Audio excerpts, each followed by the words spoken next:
ए ठुली आमा के गरेका छौ तिमीहरू दुईजना 12 बज्न लागिसक्यो अरूले खाना खाइसक्यो अहिलेसम्म केही सुचार छैन अब त खाना खानी होइन आजको खाना हुनुपर्छ दामी गुरु चेला सँगै बसी खान्छौँ हामी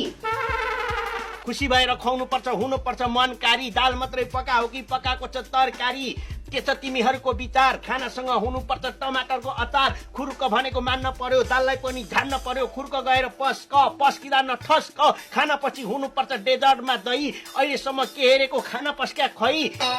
ए भोके त यसरी टल्ल परेर नटोला त खुर्क गुरुजीलाई खाना खानु बोला त जा के को खाना बोलाउनु पाकेको छैन खाना घरमा छन् यत्रो जना घरमा कसैले केही गर्ने होइन पकाउनलाई केही छँदा पनि छैन भात पनि पाक्या छैन दाल पनि पाक्या छैन सबै थोक पकाउन म तेरो भान्से पनि होइन देऊ आमा देऊ मजाले देऊ